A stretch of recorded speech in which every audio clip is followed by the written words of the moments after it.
menggunakan 1:1, ini yang menggunakan 4:5. Gini ya. Nah, margin tadi size, sekarang margin. Margin ini fungsinya seperti kita kalau menulis artikel atau makalah. Jadi ada pembatasnya ya. Jadi ada ukuran pembatasnya, batas akhir atau batas maksimal tulisan gitu ya. Nah, kalau di desain juga ada. Tulisan kita itu nggak boleh keluar dari margin, dari batas margin. Tapi kalau gambar boleh. Contohnya seperti ini. Ini contoh ya. Kalau marginnya, kalau nggak pakai margin, kemungkinan besar tulisan kita itu akan terlalu mepet ke samping kiri atau kanan gitu. Ya. Kalau kita pakai margin lebih enak dibaca, lebih rapi gitu.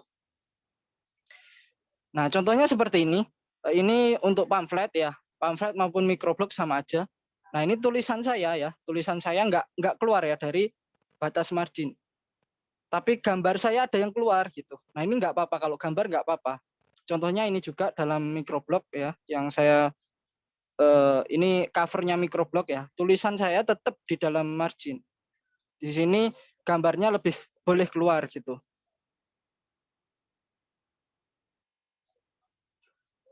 Kemudian ini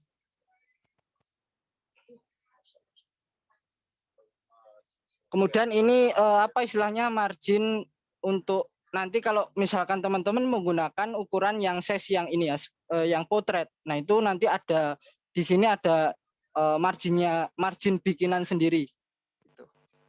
Ya. Jadi nanti tampilnya di feed. Nah, kayak gini. Jadi hashtag kita, tagline kita, kemudian copyright kita itu nggak kelihatan kalau belum diklik gitu kan. Nah, contohnya kayak gini. Nah, kalau ini diklik, ini kan tampilan di feed. Nah, kalau diklik, nanti tagline kita akan muncul. Itu ya. Selanjutnya warna. Warna hanya 3 sependek yang saya analisis dari kontennya teman-teman microblogger lain, itu hanya 3 warna itu. Yang pertama background warna ya. Kemudian background warna ini, selanjutnya warna fontnya, dan juga warna elemennya. Jadi ada 3 ini. Background, font, dan juga elemen. 3 ini. Boleh dicek ya ini akunnya ini ya. Rata-rata 3 ya teman-teman ya. Kecuali gambar kayak gini. Ini nggak termasuk dalam hitungan apa ya. Ini boleh terserah untuk warna. Tapi yang dasar atau yang umum hanya 3. Jadi background ya. Background, kemudian font atau teksnya, dan juga elemen kayak gini. Swipe left dan Nah, untuk mencari inspirasi warna bisa dicari di Awesome Color, UI Color, kemudian bisa di website Color Hunt, ada banyak. Intinya ada banyak. Nah, ini contoh untuk warna ya, skema warna. Kalau kita ingin membentuk sebuah brand, ada apa istilahnya? Kayak skema warna. Jadi ada teori warnanya. Tapi dalam microblog itu sebenarnya fleksibel untuk warna ya. Jadi nggak harus kita terpaku dengan warna logo kita atau brand kita. Nah, untuk mencari ini semua itu boleh teman-teman buka ini websitenya Color Adobe. Nah, nanti ada skemanya ada di sini semua, warna monokrom, komplementari, analogous. Nah, ini bisa kita mainkan color wheel-nya. Kemudian ini pikular. Nah, untuk misalkan teman-teman pengen fitnya itu rapi, pengen tema fitnya itu apa gitu ya. Nah, itu bisa di sini. Maksudnya nyarinya warnanya itu bisa di sini. Kita bisa mencari warna yang spesifik. Misalkan hijab. Kalau kalian punya all shop gitu ya, temanya pengen hijab gitu. Nah, ini warna-warna hijab akan muncul gitu. Nah, selanjutnya untuk tema feed. Nah, ini ada tema feed Instagram itu ada ini. ini minimalis ya, minimalis clean, kemudian ini pastel ya, dia lebih ke apa istilahnya, warna-warna pastel yang dimasukkan di sini, dan ini checkerboard atau dia kayak papan catur, hitam putih hitam putih hitam putih, itu ya untuk tema. Dan juga masih banyak sebenarnya tema ya, checkerboard, minimalis clean, pop culture. Pop culture ini covernya ya, covernya itu mengandung apa istilahnya, lelucon ya. Misalkan ini komik, kemasan komik ya, komik OBH itu diedit gitu. Sirup fix bantu para konten kreator gitu untuk konten gitu. Ini cara seperti itu. Dan juga masih banyak ya tema untuk apa istilahnya, feed ya. Itu ada banyak. Silakan teman-teman membuat tema gayanya teman-teman juga boleh. Oke, selanjutnya font. Nah, font hanya 3 yang dipakai di dalam microblog: sans serif, sama script. Sans serif ini yang di ujung hurufnya ini dia nggak ada lengkungannya, beda dengan serif. Jadi antonimnya serif ya, sans serif.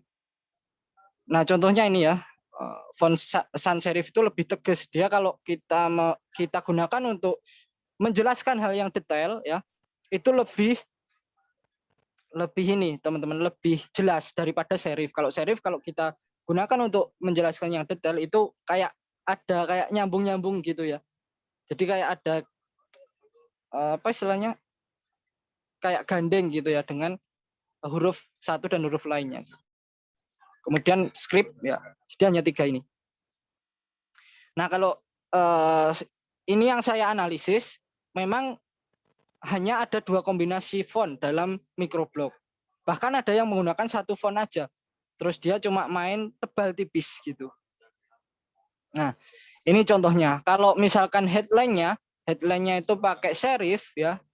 Serif yang di ujung hurufnya ada lengkungannya, itu berarti untuk sub headline-nya harus pakai sans serif.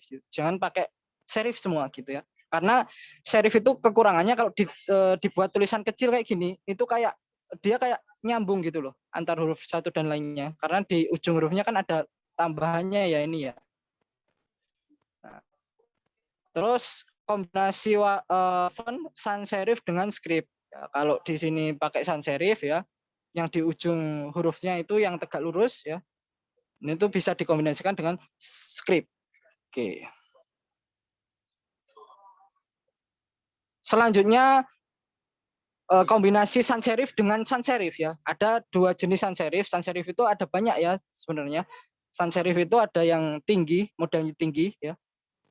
Model tall ya, tinggi dan juga tebal gitu. Dan juga ini yang sans serif biasa, yang kecil. Biasa kan teman-teman melihat ini ya, microblog itu pakai jenis kayak gini ya fontnya. Nah, ini yang saya katakan tadi, hanya ada menggunakan satu jenis apa istilahnya, menggunakan satu jenis font. Nah, ini dia cuma main ini di bold, kemudian ini di capital, kemudian ini yang semuanya sans serif ini, dan satu jenis ini kalau nggak salah dia pakai Montserrat. Nah, dia cuma main familinya. Jadi Montserrat itu ada turunannya kan, ada Montserrat klasik, Montserrat yang extra bold gitu ya, semi bold gitu, dan juga ada yang light dan yang tipis gitu intinya. Nah, kemudian untuk mencari pasangan font, kalau teman-teman masih bingung ya, bisa di website ini, Fontjoy, Fontpair, Canva Font, Combination Generator, Google Font juga bisa ya. Nah, yang terpenting, belum ganti ya di, udah ganti ya. Nah, oke. Jadi yang terpenting di dalam apa istilahnya, dalam sebuah desain itu dalam microblog ya maksimal itu menggunakan 3 font, jenis font, dan sempurnanya 2 gitu. Itu ya. Untuk warna dan font sama, maksimal 3, 2 sempurna. Sama seperti kalau kita makan ya, makan makanan ya 4 sehat 5 sempurna. Nah, kalau di desain di microblog khususnya itu Untuk font dan warna 3 maksimal, 2 sempurna. Nah, ini rekomendasi font dari saya yang sudah saya rangkum. Ini bisa digunakan di akun Canva free. Silakan di screenshot ya. Seperti ini. Nah, kemudian penggunaan tebal tipis ya teman-teman. Ini sangat penting karena kita akan apa istilahnya kayak yang menarik perhatian orang itu ya yang kita tebalkan, yang kita italic atau underline atau yang kita beda warnakan. Nah, dari situ kan orang kalau tertarik pasti akan membaca keseluruhan biar dia itu tahu yang apa istilahnya apa yang kita sampaikan gitu kan. Nah, selanjutnya kita masuk ke hierarki atau susunan dalam teksnya ya. Misalkan kalau kita menulis dalam sub-sub ya, ada subnya. Kita bahas apa gitu. Misalkan kita bahas tipografi. Nah, itu tipografinya kalau bisa harus lebih besar dari penjelasannya gitu. Jangan sampai seperti ini ya. Jadi harus ada hierarki atau tingkatan dalam tulisan kita gitu.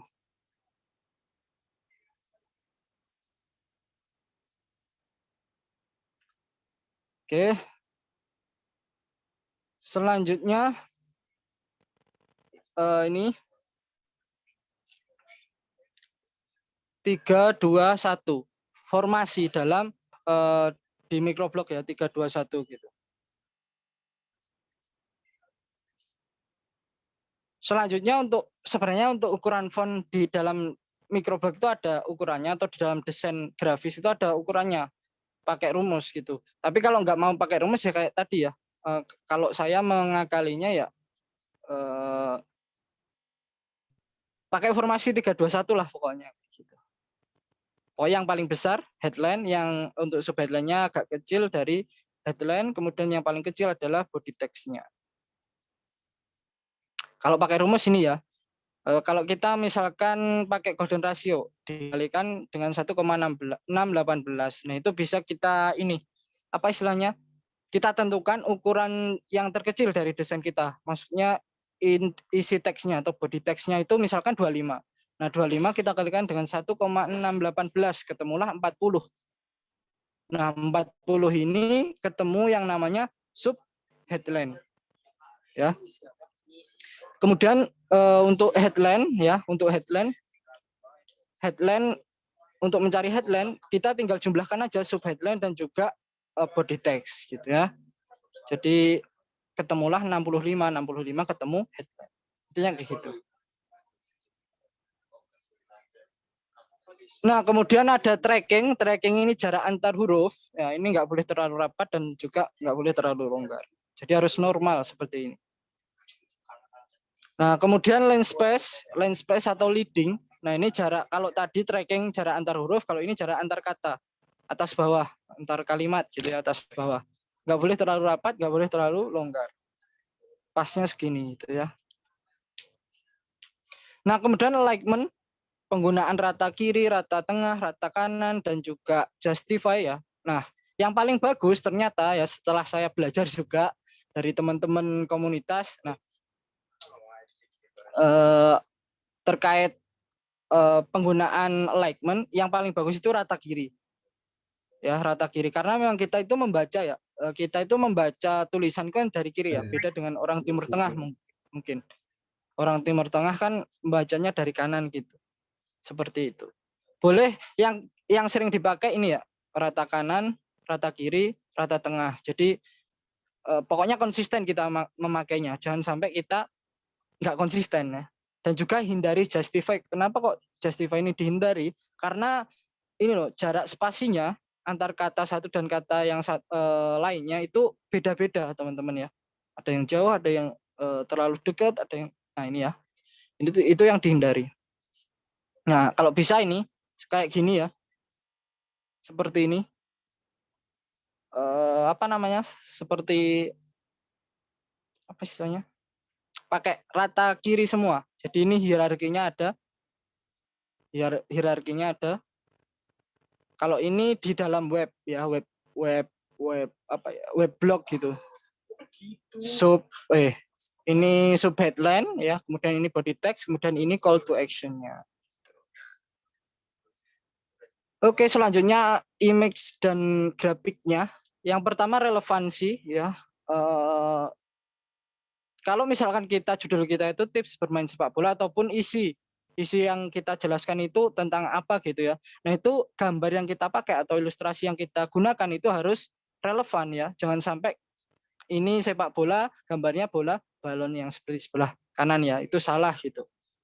Selanjutnya space atau ruang ya, ruang yang misalkan kita ingin menggunakan background full gambar semua kayak gini ya. Nah, itu kita harus perhatikan space-nya. Space ini fungsinya agar kita dapat memberikan tulisan di yang space kosong itu gitu. Contohnya kayak gini. Jangan sampai kita menutupi gambar gitu. Nah, kalau misalkan kita tetap memilih gambar ini, kita bisa bermain kontras. Kita atur adjustment-nya, kita sesuaikannya, kita atur brightness, kita atur brightness, saturasi dan sebagainya ya, coloring-nya gitu ya, color grading-nya intinya kita atur. Kemudian selanjutnya ada legibility. Nah, misalkan kalau kita tetap gambar kita ya, setelah kita atur kontras itu kurang jelas tulisan kita tetap aja gambarnya kita biarkan, kita atur kita blok gitu ya tulisannya. Jadi legibility sebenarnya artinya atau fungsinya bukan untuk ini, tapi sebenarnya legibility itu untuk kemampuan ya mata kita untuk membaca tulisan dalam sebuah desain. Jadi tulisan itu terlihat jelas atau enggak gitu. Selanjutnya visual flow atau alur yang kita ciptakan dalam desain microblog kita. Nah, kalau bisa orang itu harus membaca tulisan kita sebelum melihat gambar. Jangan sampai atau juga selain harus membaca tulisan setelah itu melihat gambar, selain itu gambar yang kita pasang itu harus serasi, maksudnya harus saling melengkapi. Jangan seperti ini ya. Ini kan bertolak belakang atau saling membelakangi gitu. Nah, kalau ini kan setelah kita baca tulisan, dia ada gambarnya ini. Jadi saling berhadapan-hadapan. Seperti itu ya. Yang terakhir ada color match. Jadi di dalam, misalkan kalau kita memasukkan gambar, gambar ini ya, misalkan ini contohnya biru ya, yang warna dominan. Nah, itu istilahnya harus kita cari warna dominan di dalam desain kita gitu. Misalkan ini biru atau warna kulit gitu. Ini boleh dipakai di warna font kita. Jangan sampai ini malah melenceng jauh ya, warna hijau gitu. Seperti itu. Lanjut, selanjutnya visual hierarki ya. Nah, kita harus memperhatikan yang namanya size dan scale-nya. Misalkan di slide pertama kita itu gambarnya atau elemennya itu besar, tulisan kita harus intinya kayak gini, paham ya? Yang dimaksud dalam gambar ini ya. Kalau gambarnya besar, tulisannya kecil. Nah, di sini gambarnya jadi kecil, berarti tulisannya yang besar gitu. Jadi size dan scale-nya kita harus perhatikan. Kemudian alignment lagi, cara menyusun headline. Misalkan kita gambarnya kita di tengah, berarti kita pakai rata tengah gitu. Kalau gambarnya di kiri, kita pakai rata kiri, rata kanan maksudnya. Rata kanan. Kalau gambarnya di kanan, kita pakai rata kiri. Oke, paham ya dari sini. Kemudian balance atau seimbang antara judul dan juga ini gambarnya kita harus seimbang. Contohnya ini ya.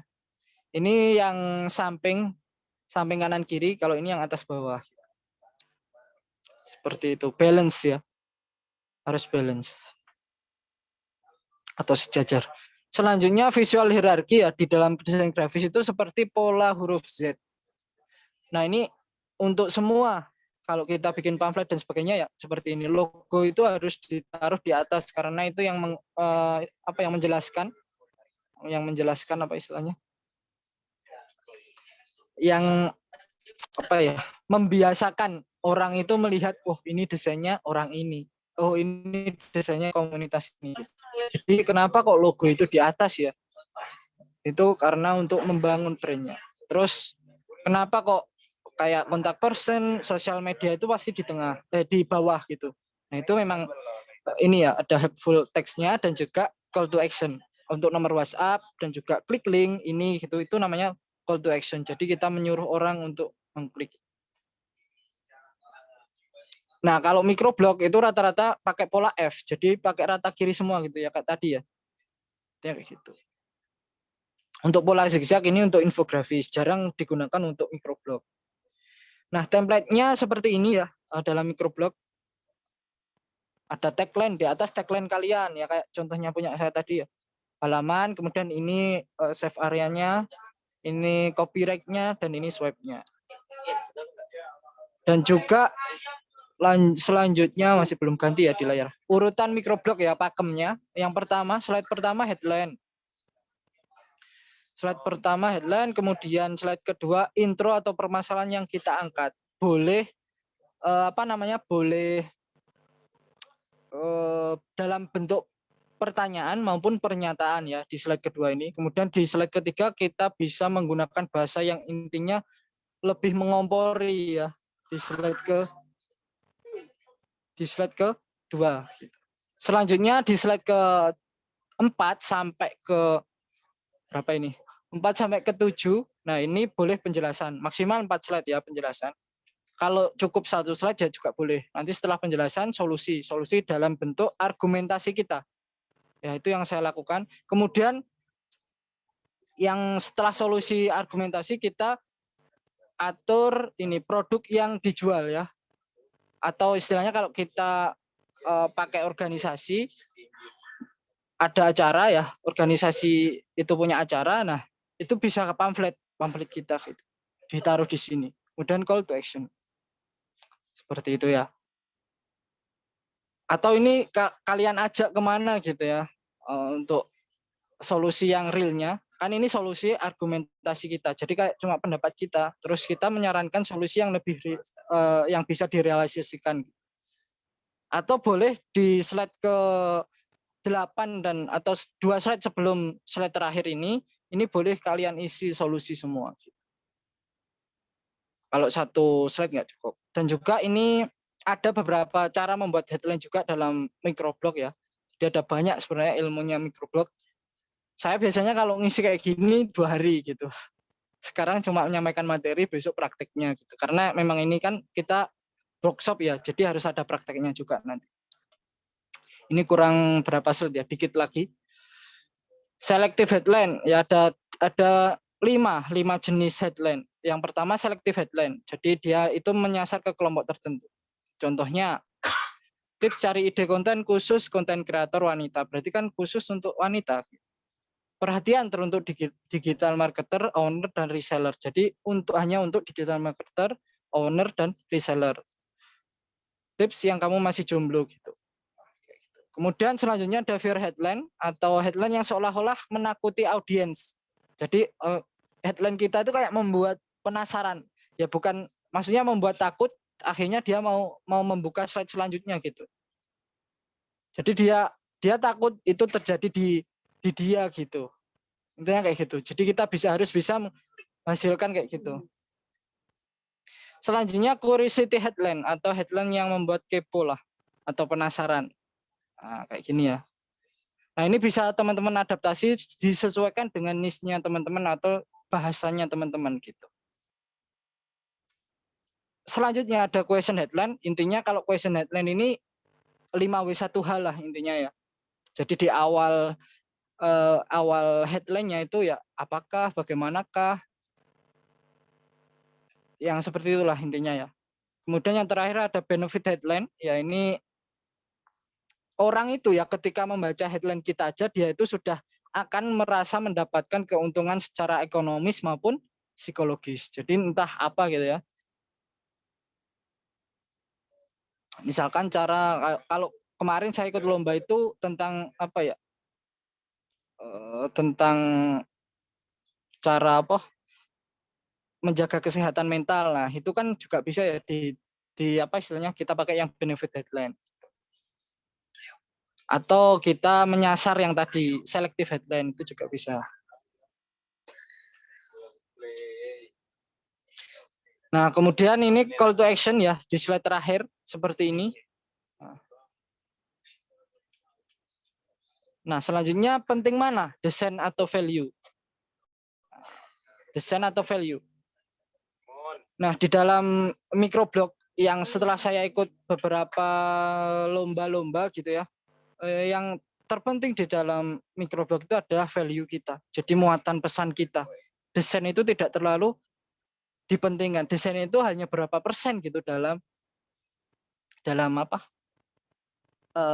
Kalau dalam penilaian juri gitu. Kenapa kok kita mementingkan value? Karena giving value itu sama dengan kita sedang membangun kepercayaan, ya. Kita sedang membangun kepercayaan publik. Kalau kepercayaan itu sudah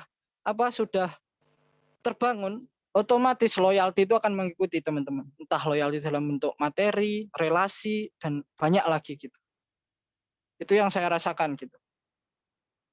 Kemudian untuk ide konten dari mana ada banyak ya. Kalau saya ini ya ini yang biasanya saya cari gitu ya, pengalaman pribadi ini yang paling utama dan yang paling bagus gitu. Kemudian buku bacaan ya, diskusi atau sharing dan baca berita dari film itu bisa kita jadikan konten, disiplin ilmu kita. Kalau kalian dari jurusan apa, nah itu bisa psikologi, nah bisa bahas tentang apa yang mau difokuskan di psikologi itu.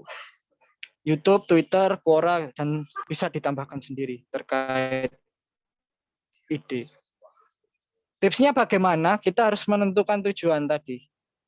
Nah ini tujuan ini yang mempengaruhi atau yang nanti menentukan headline kita itu akan pakai yang mana, selektif kah, curiosity kah, benefit kah gitu ya.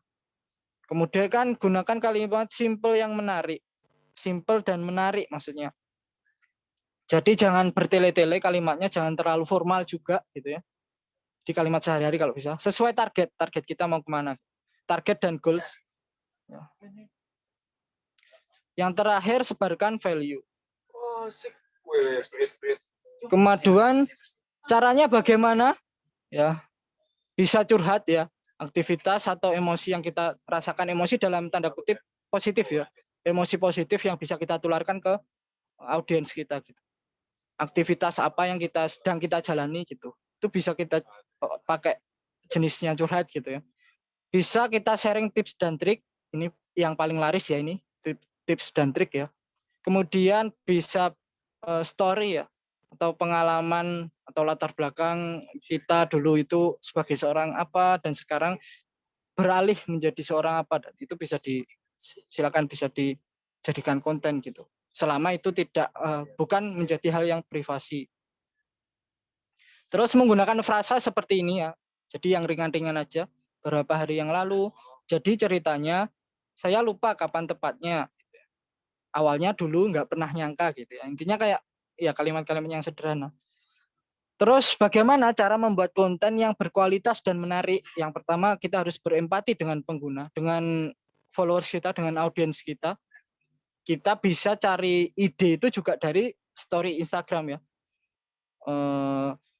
Kita kayak open question gitu ya, open pertanyaan atau open saran ya. Kira-kira aku mau apa istilahnya? Kalian mau dibikinkan konten apa gitu kayak gitu.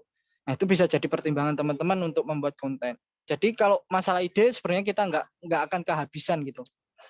Yang kehabisan itu kadang mood kita dan juga niat kita gitu ya, yang mungkin masih belum sesuai gitu. Selanjutnya harus diteliti dengan baik. Misalkan kalau kita kontennya itu berbasis keilmuan, kita harus riset beneran, kemudian sebelum upload kita harus teliti, ada yang typo, ada yang ini atau enggak, ya itu ya. Yang terakhir, manfaatkan cerita atau storytelling. Kenapa storytelling penting? Karena real ya, kalau saya singkat real. R-nya apa? Relevan, sesuai dengan pengalaman kita. Kemudian E-nya apa? Emosional. Kita bisa menciptakan drama di dalam storytelling itu. Kemudian A-nya apa? Analogi. Kita bisa pakai cocokologi ya. Kita bisa main rima gitu. Kemudian L-nya apa? Like atau less. Jadi jangan lama-lama, intinya jangan lama-lama kita dalam menjelaskan apa yang kita yang kita angkat temanya gitu. Jadi intinya di dalam storytelling itu kita menjelaskan sesuatu itu jangan cuma teori. Kalau misalnya kita bahas keilmuan, tapi juga dikasih atau diberi analogi ya biar orang itu bisa nangkep poinnya. Nah, sebelum storytelling kita harus cari dulu referensinya tadi, riset ya, kenali audiens kita.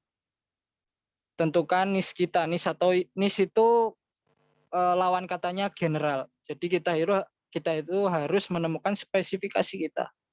Kemudian inti pesan yang kita angkat, style penyampaian kita, gaya kita itu seperti apa penyampaiannya gitu. Enak nggak dibaca, enak nggak itu harus. Kemudian ATM. ATM kalau teman-teman kan sudah tahu ya, ATM itu amati, tiru, modifikasi. Kita harus naik level kalau kita sudah membuat microblog. ATM ya, amati, tiru, modifikasi. Naik level, adaptasi, teliti, maknai. Jadi kita harus adaptasi. Kita tetap adaptasi dari kontennya orang itu, kita teliti kontennya orang itu kira-kira apa sih yang kurang, yang bisa kita tambahkan, yang bisa menjadi ciri khas kita itu. Kemudian maknai. Jadi konten kita harus punya makna. Jangan sampai konten kita itu nggak ada maknanya gitu. Kita nggak tahu sendiri makna dari konten kita. Oke, selanjutnya tools di Canva, ini ada 10 ya. Ini sudah slide terakhir kalau nggak salah. Template, upload, kemudian foto, elemen, teks, musik, ya, video, background, folder, dan oke, itu. Saya jadi stop share, kemudian saya share ini. Untuk praktek ya, praktek dikit. Ya mungkin sambil praktek boleh sambil tanya jawab ya teman-teman. Kelihatan ya share screen saya? Ya. Kelihatan Mas. Oke, sip. Boleh langsung tanya jawab ya. Nanti mohon dibantu untuk moderator untuk kalau ada yang teman-teman yang tanya, mohon dibantu untuk dibacakan. Oke, baik teman-teman, ini selagi Mas Dery ya praktek gitu ya, kita lihat prakteknya Mas Dery. Mungkin kalau dari teman-teman ada pertanyaan nih, boleh banget kalau mau ditanyakan sekarang ya. Silakan teman-teman bisa menyampaikan lewat kolom chat atau langsung nyalakan audionya nih. Mungkin tadi ada pertanyaan nih Mas, tadi di awal ya. Ada pertanyaan dari Mas Sahrul. Canva bisa kita download di laptop nggak Mas? Bisa, ada aplikasinya juga kalau di laptop. Oh. Berarti tidak hanya di bisa web kok. ya? Oh, ya, enggak hanya di web. Sebenarnya kalau ya tergantung laptopnya sih. Kalau kuat ya silakan di-download. Kalau nggak kuat ya mending pakai web aja gitu. Kadang kalau aku dulu di HP itu ya pakai web karena memang nggak kuat. Oke. Kita bikinnya dari awal ya, dari nol. Kita tinggal ini ya, saran untuk teman-teman kalau mau bikin desain di Canva, mending pakai ukuran khusus ya. Kita klik plus, kemudian klik ukuran khusus, kemudian pixel ya. Satuan pixel ini kita ganti sentimeter. Nah, kalau misalkan kita mau pakai yang aspek rasionya 4:5, kita tinggal tambahkan 0 aja, 40 kali 50 gitu. Kalau mau yang square itu kita tinggal 50 kali 50. Jadi yang habis dibagi, maksudnya kalau habis bagi itu ya 1:1 gitu. Nah, saya pakai yang square aja ya. Yang portrait aja ya. Dan kita klik buat desain baru. Nah, sebelum kita desain ya, sebelum kita bikin desainnya,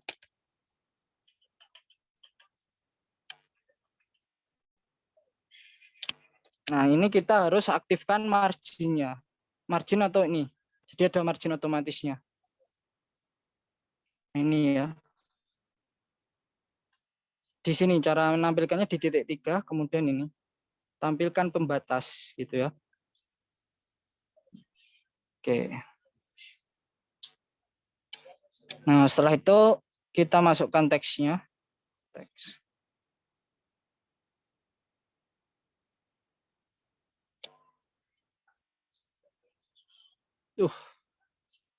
Klik tambahkan judul. Nah, kita ketik judulnya.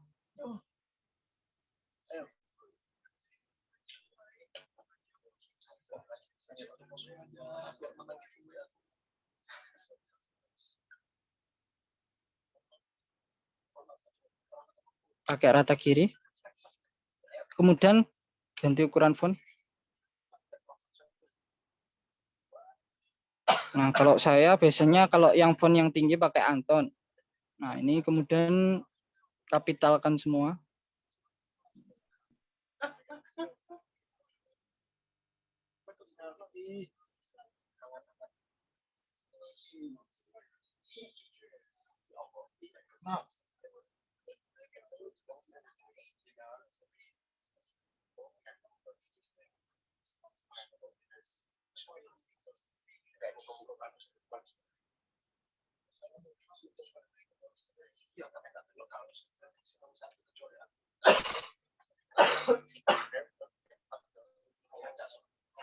Nah, kayak gini ya. Oke. Saya pakai rata tengah aja. Kemudian di tengah sini saya kasih foto. Saya kasih gambarnya pakai 3D human.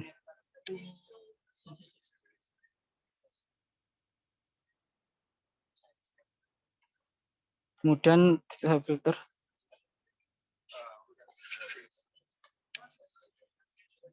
Gratis ya. Nah, ini menjalan kayak gini.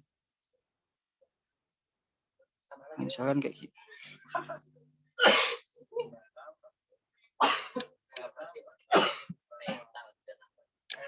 Oke. Setelah itu, bikin tagline-nya belum ya? Kita bikin tagline-nya dulu. Tambahkan teks. Tagline-nya di sini di luar margin ya kalau tagline.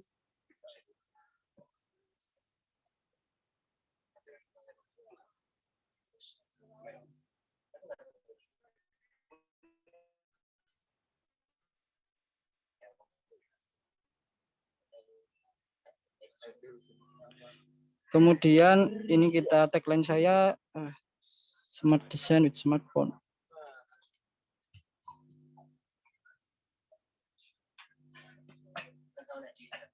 With smartphone. Nah, ini. Kalau mau tebal tipis ini harus dipisah-pisah ya. Kalau mau tebal tipis.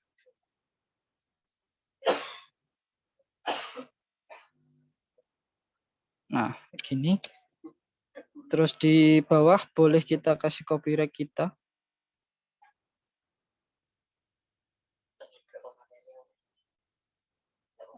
Neri Supanji misalkan ya. Nah, ini di bawah. Kalau mau menambahkan kayak foto, itu kita klik plus, kemudian kita klik elemen ya. Kita ketik bingkai. Bingkai. Nah, kita pilih yang ini. Nah, kemudian kita kecilkan ya. Kita ganti. Ini sebagai contoh aja saya ketik di sini main gitu aja ya. Pakai foto orang.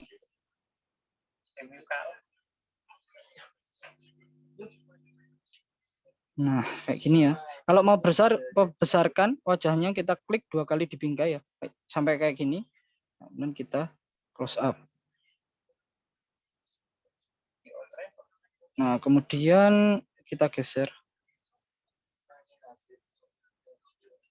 Nah, kemudian ini di atasnya bisa kita Canva mobile. Spesifikasi spesialis kita sebagai apa gitu kan.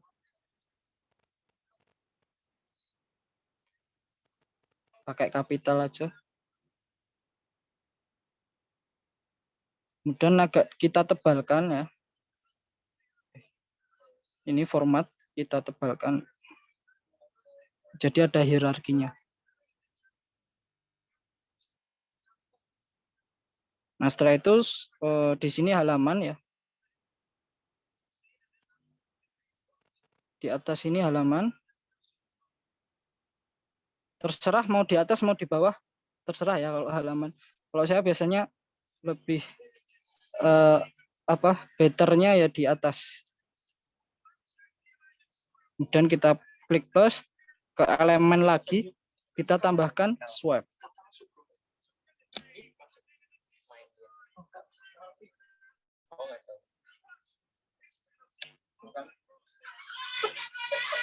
Grafis ya. Nah ini ada banyak ya swipe-nya. Kalau yang di situ cuma dikit. Ini karena akun saya akun pro, jadinya nih.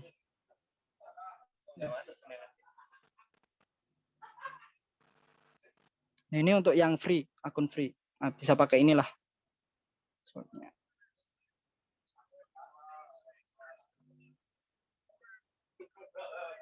Nah, kayak gini ya.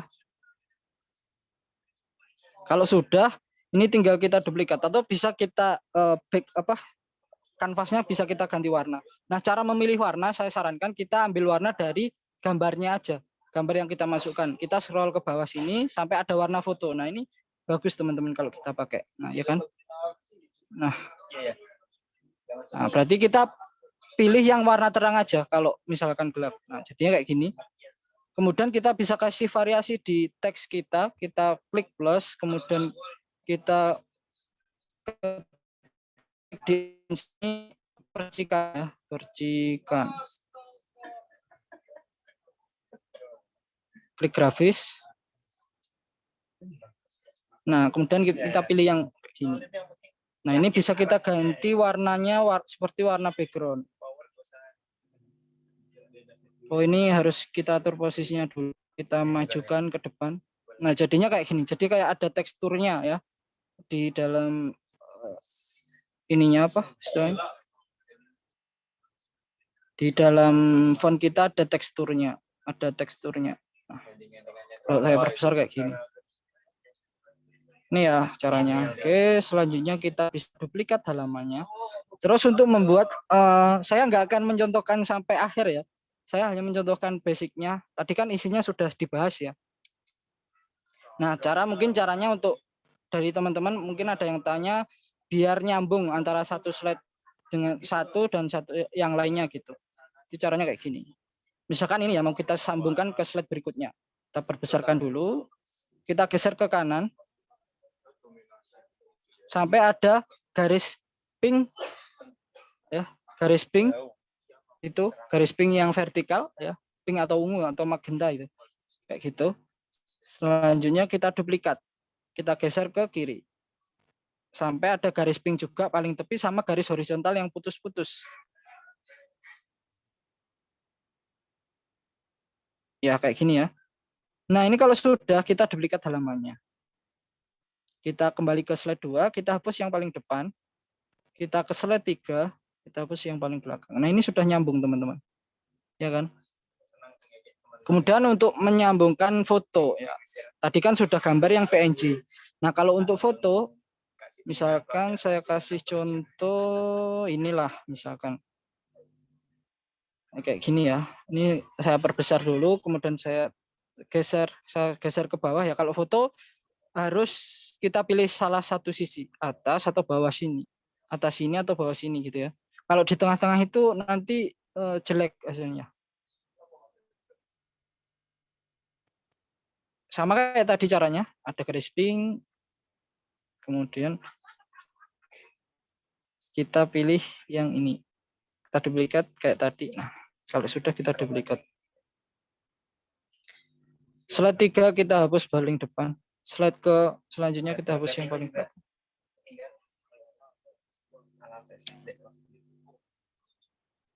Nah, kayak gini ya. Nah, kalau biar ini rapi, kita tambahkan yang ini. Gradien.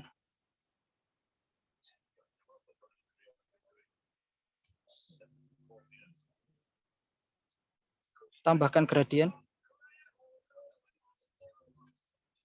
Oh ya, tadi ada yang terlewat untuk membuat save area kalau ukuran yang square ya. Kita pilih yang ini. Kemudian kita ganti warna ungunya sesuai warna background-nya. Warna putihnya juga sesuai dengan warna background-nya.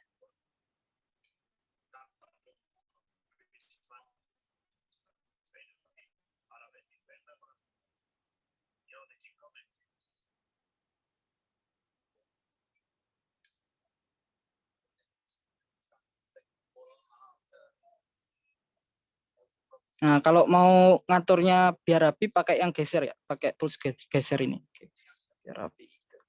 Kita rotate. Nah, ini kan rapi ya, lebih rapi ya. Nah, kita tinggal duplikat untuk yang slide selanjutnya sama seperti itu.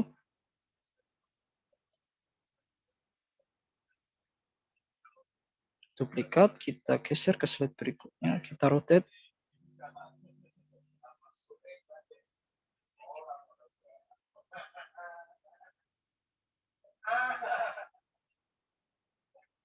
Nah, aduh, kurang ya. Bentar. Geser. Oke.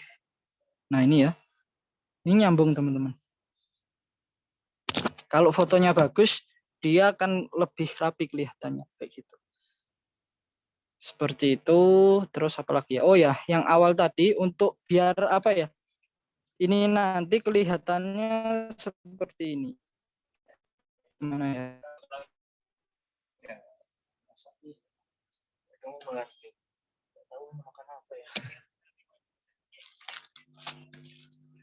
Nah, waduh.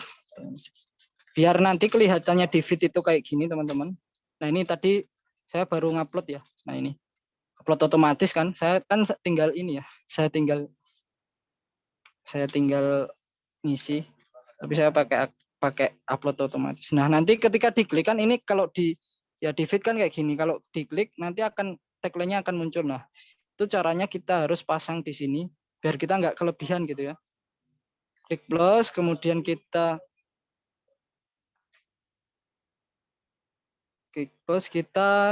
pilih bentuk. Nah, ini. Nah, kita pilih ini. Kita taruh pojok atas ini, kemudian kita perbesar sampai full, sampai ada garis pink ya, bagian samping kita atur di tengah. Kita letakkan di tengah ya, di senternya. Ini caranya untuk mengakali ya, biar kita itu bisa. Nah, kalau sudah kayak ini, nah, ini nggak kelebihan ya, nggak kelebihan. Teks kita ini nggak kelebihan gitu. Jadi nanti yang kelihatan di feed kita belum muncul ya di layar ya. Nah, yang kelihatan di feed kita, di feed Instagram kita itu ya. Nah, itu ini nanti yang di kotak ini, yang di feed, kalau di feed kayak gini, nah yang kotak tadi itu fungsinya itu ya. Ya, kurang lebih seperti itu kalau untuk membuat microblog. Untuk icon sosmed dan sebagainya itu bisa kita cari di sini. Kita ketik aja kita mau sosmed apa, maunya apa gitu. Instagram, nanti langsung muncul, kita klik grafis. Instagram atau WhatsApp dan sebagainya ada di sini ya. Kemudian untuk like, komen itu juga ada like. Nah, ini ya. Like. Nah, kayak gini. Nah, tips juga untuk mencari elemen di Canva, kalau kita kan saya sudah masukkan ini ya. Kita klik plus lagi kan pasti di sini muncul rekomendasi ajaib. Nah, itu klik aja ya, teman-teman. Karena di sini akan muncul banyak yang apa ya, yang sejenis gitu. Teman-temannya yang lain itu akan muncul di sini. Itu ya. Caranya seperti itu kurang lebih.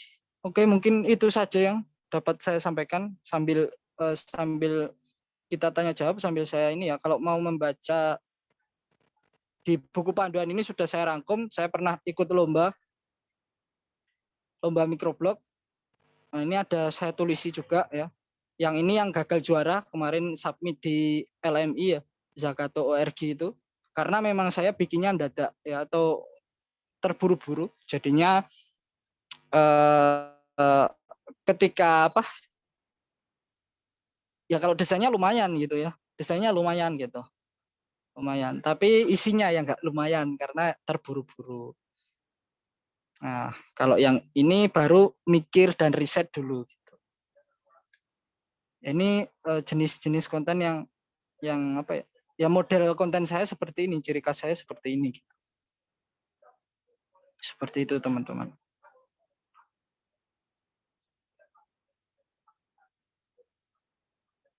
Nah, kurang lebih seperti itu.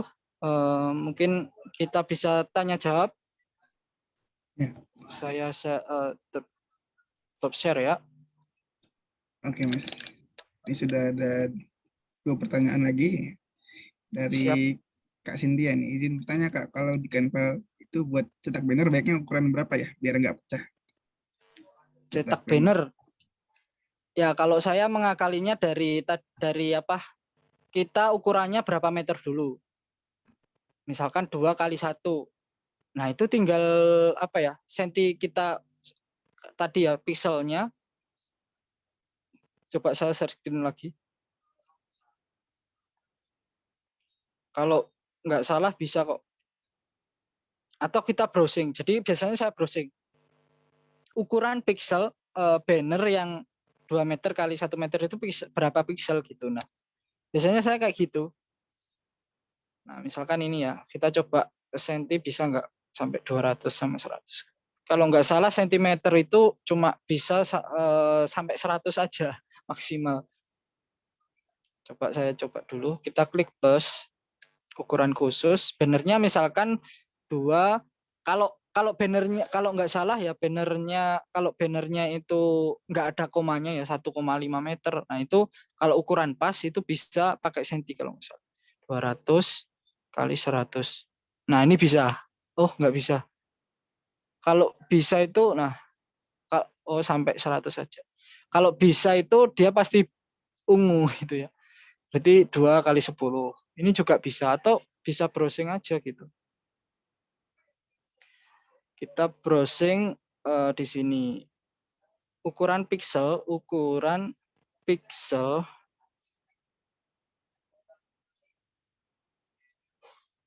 banner tuh. Bentar. Ukuran pixel banner. Nah, ini misalkan ini ya 3,5 1, di sini pasti ada banyak pilihan. Nah, ini.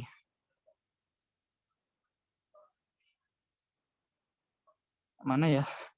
Saya biasanya nyari kayak gini ya. Jadi rekomendasi dari website kayak gitu. Ukuran banner, nah ini M. Mana ya?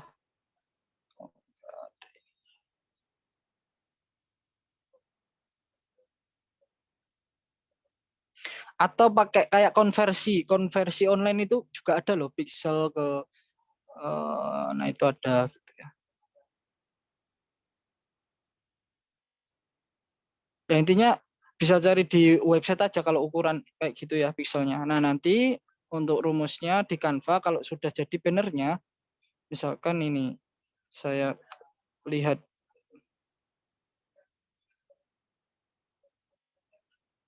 mana ya kira-kira.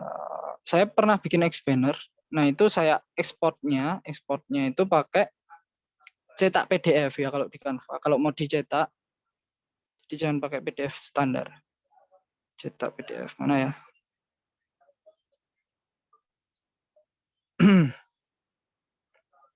Oh ini. Nah ini X banner ya. X banner.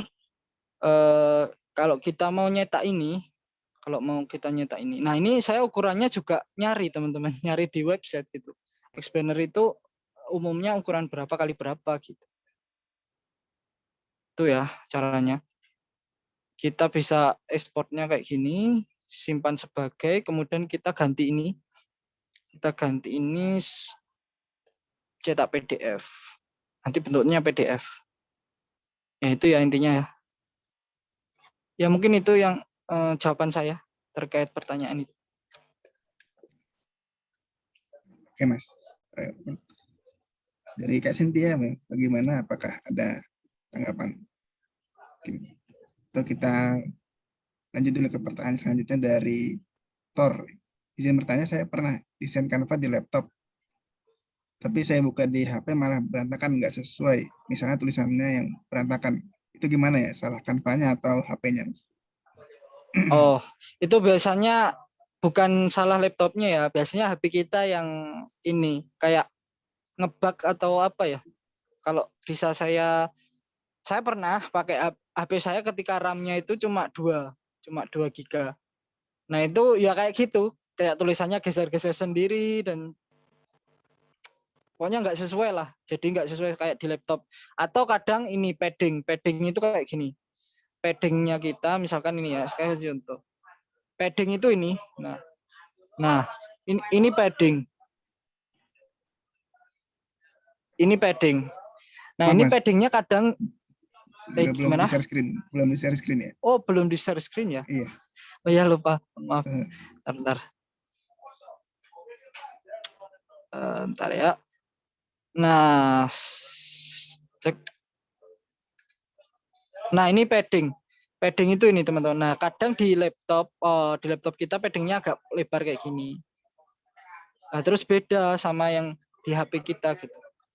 Kadang paddingnya ini kadang kita kayak gini di HP. Nah, nanti ketika kita buka di laptop itu dia sudah sesuai gitu. Atau kita pakai alignment-nya kita pakai rata kiri di sini kan kayak gini ya. Terus paddingnya kita atur kayak gini. Nah, ini juga akan mempengaruhi tata letak. Ini akan mempengaruhi tata letak gitu. Nah, pakai rata kiri. Nah, itu ya jawabannya, Mas. dari Master. Ya itu. Stop Oke, share ya. Aduh. baik. Oke. Makasih Ada Mas lagi? atas. Ya silakan kepada teman-teman kalau ada yang ingin bertanya lagi terkait microblog ini. Mungkin masih bingung atau ingin mematangkan lagi pas mau buat microblognya nanti.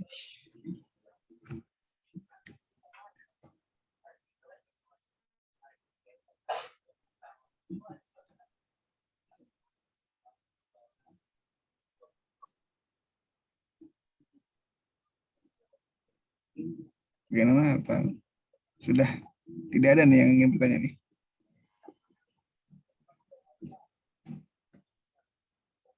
Oh, ada pertanyaan dari Kak Asri Izra, Mas. Pernah mengalami stuck ide atau pikiran buntu, bingung mau buat konten tentang apa atau enggak? Lalu cara supaya konsisten bagaimana, Mas? Pas idenya buntu. Oke. Kalau dari apa ya? Dari saya kalau pas buntu ya. Pas buntu sebenarnya nggak buntu sih, kalau saya lebih ke nggak mood kadang. Nggak mood desain, nggak mood konten gitu. Jadi itu ya kita harus cari yang apa yang membuat kita mood gitu. Kan mood itu kan diburu ya, bukan ditunggu gitu. Kalau kalau dari saya kayak gitu. Jadi eh, lebih ke nggak moodnya kadang. Kalau dalam konten itu lebih nggak moodnya. Kebanyakan kayak gitu. Kalau ide pasti ada aja gitu. Pasti ada aja gitu. Kita nggak mungkin stuck ya. Kalau kalau menurut saya kalau ide itu nggak mungkin stuck kecuali kalau kita niatnya yang keliru. Kalau kita niatnya konten itu buat untuk nyari follower, nah ketika konten kita itu nggak bisa mendatangkan follower, nah itu kan kita pasti akan kecewa gitu kan, kecewa kok nggak naik-naik ya followernya. Nah itu pasti di dalam fase-fase itu kita akan bahkan akan berhenti tadi, kita akan stuck gitu. Tapi kalau kita tujuannya bukan untuk itu, memang murni kita itu niatkan untuk sharing, untuk berbagi pengalaman kita, otomatis kita nggak akan kita mengalami yang namanya stuck ide. Mungkin yang kita alami hanya moodnya yang terganggu gitu. Itu sih. Baik, Mas. Berarti supaya konsisten berarti niatnya gitu ya. Iya, Nggak, niatnya yang penting.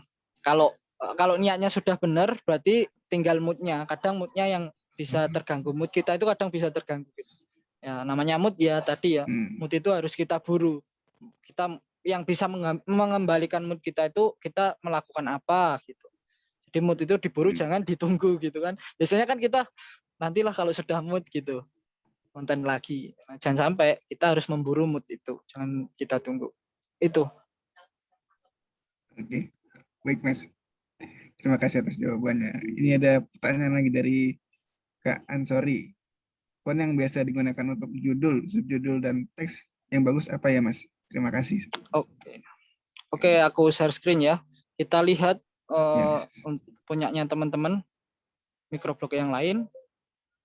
Kalau saya, nah ini ada yang tadi ada yang DM saya minta link Zoom-nya. Padahal kemarin saya sudah share link untuk daftar ya. Kalau yang dipakai ini, kalau teman-teman bisa lihat punyanya rubrik grafis, rubrik grafis, ini dia pakai font, ini fontnya Mont, namanya Mont, MONT, Mont untuk headline. Di sini juga kadang dia rekomendasi ini, rekomendasi font-font ya. Ini. Nah kalau terus yang sering dipakai ini mana ya?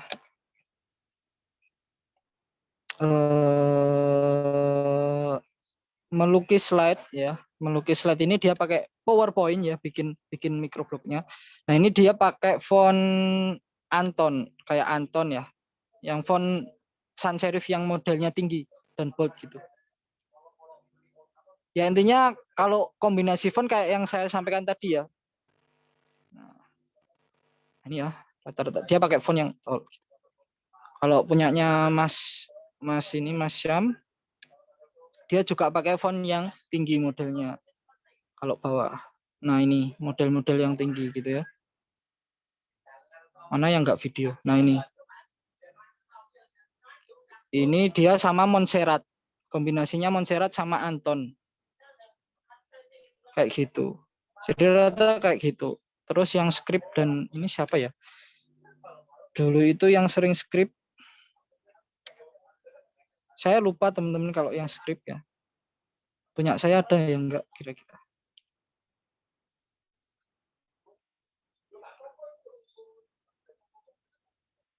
Nah ini saya juga pernah pakai yang font yang tinggi ya, modelnya tinggi. Ini saya juga ada rekomendasi fontnya. Di sini ada headline ya. Terus subheadline-nya bisa pakai Kodachan. Ini sudah boleh pakai yang saya rekomendasikan ini juga boleh gitu teman-teman. Bagus-bagus ini. Di Canva free kok ini.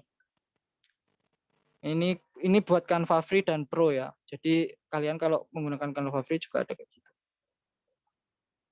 Aku dulu juga pernah pakai font script. Font sans serif dan script. Tapi agak ke bawah kalau nggak salah. Nah ini contohnya. Ini yang aku pakai script ya ininya. Kemudian ini pakai sans serif.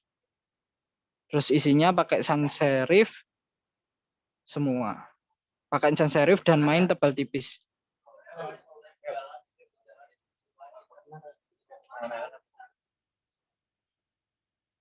Nah, kayak gini ya. Ya intinya itu untuk font. Mungkin itu yang jawaban saya, moderator. Oh ya. Baik, Mas Neri. Ya, teman-teman semua ya. Karena sudah mau jam 9 ya, sudah malam juga berarti insya Allah. Itu tadi pernah pertanyaan terakhir ya pada kegiatan kita malam hari ini insya Allah ya. Semoga terjawab gitu ya pertanyaan-pertanyaannya. Oke, selanjutnya sebelum itu mungkin ada penutupan materi dari Mas Neri ya. Persilakan ada closing statement ya. Oke, closing statement-nya seperti biasa. Mungkin teman-teman di sini sudah ada yang pernah mendengarkan closing statement saya. Intinya untuk kita dalam konten ya, konten itu kita bisa menggunakan motonya dari Gojek dan Tokopedia.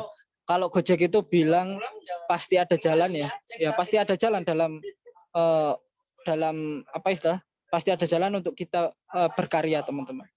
Intinya Tokopedia, tagline-nya Tokopedia, mulai aja dulu. Dan kita kan sekarang sudah punya bekal ya, dalam mulai aja dulu itu jangan asal-asalan mulai aja gitu, tapi harus punya bekal. Dan sekarang teman-teman sudah punya bekal itu gitu. Nah, intinya sekarang berarti harus mulai gitu. Mulai aja dulunya sudah punya bekal. Jadi nggak asal mulai aja dulu. Itu intinya. Oke, baik. Terima kasih Mas Neri atas closing statement-nya juga tadi materi-materinya. Alhamdulillah tadi ya, materi-materi yang bisa jadi bekal buat kita ya.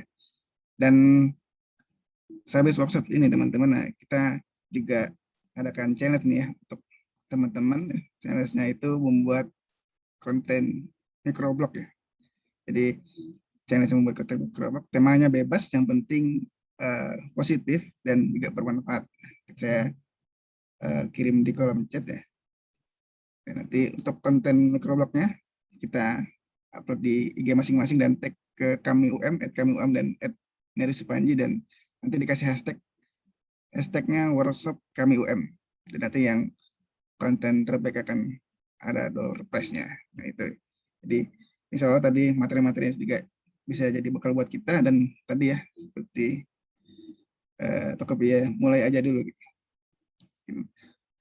Oke. Dan untuk deadline-nya nanti teman-teman ditunggu microblognya sampai tanggal 27 September. Ya. Jangan lupa ikut challenge-nya. Baik. Selanjutnya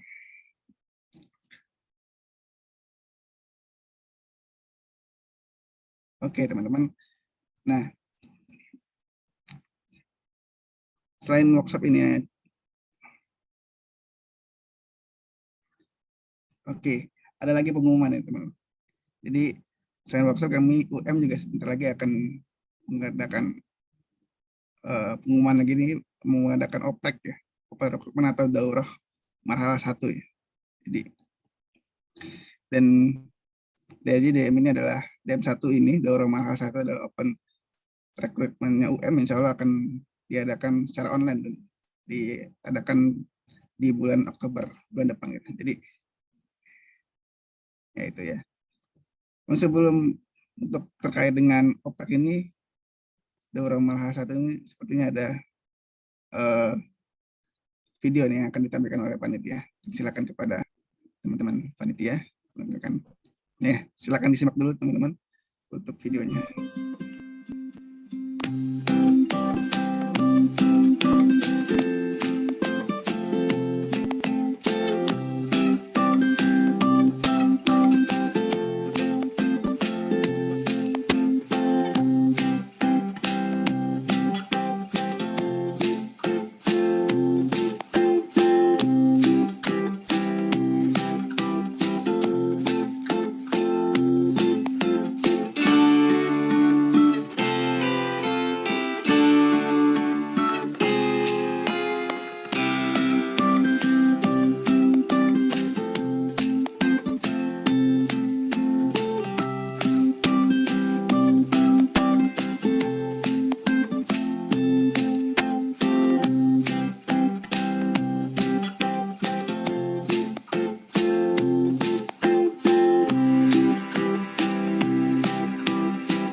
Oke, itu tadi ya beberapa video tentang kami UM terkait dengan rekrutmen. Jadi insya Allah kami akan mengadakan open rekrutmen bagi teman-teman yang ingin bergabung ya. Nanti jangan lupa untuk pantau Instagramnya kami UM, @kami UM. Insya Allah info-infonya akan kita share di situ. oke atau enggak, jangan ini dulu, jangan keluar dulu dari grup peserta ya, nanti juga insya Allah info-info terkait Daurah Marhala 1 maupun rekrutmen akan kita share juga di situ. Baik, sebelum kita tutup, antara kita foto-foto dulu nih.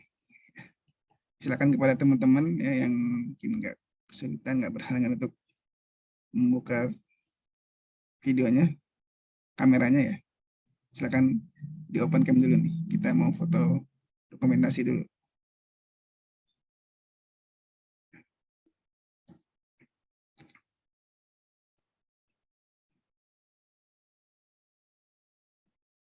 Ayo silakan teman-teman di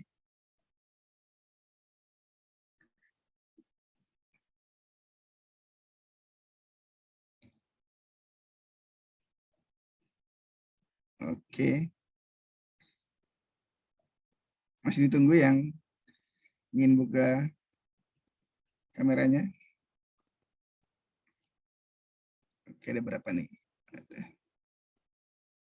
Masih ada 8 dari 40. Ayo ditunggu teman-teman. Biar ramai nih. Oke ya. Oke, berarti itu ini dokumentasi ini insya Allah saya pandu ya. Oke, foto siap-siap. 1, 2, 3. Ya. Oke, mungkin sekali lagi mungkin boleh gaya. Oke. 1, 2, 3. Oke, baik.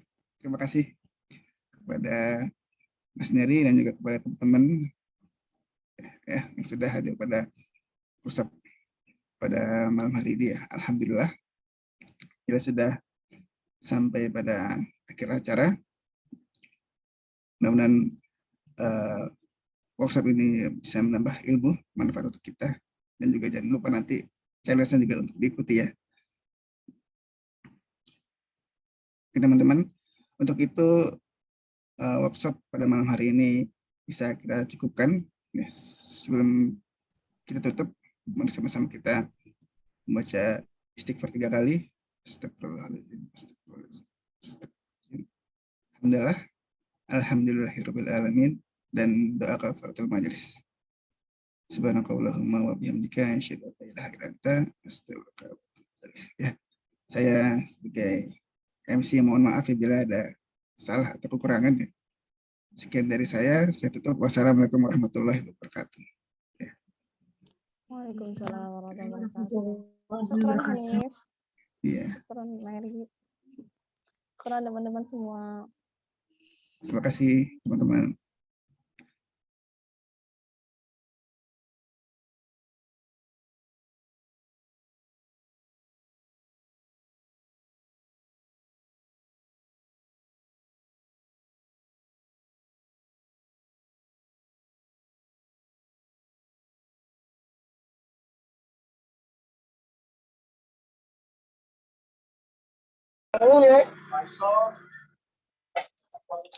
Sudah mudah no.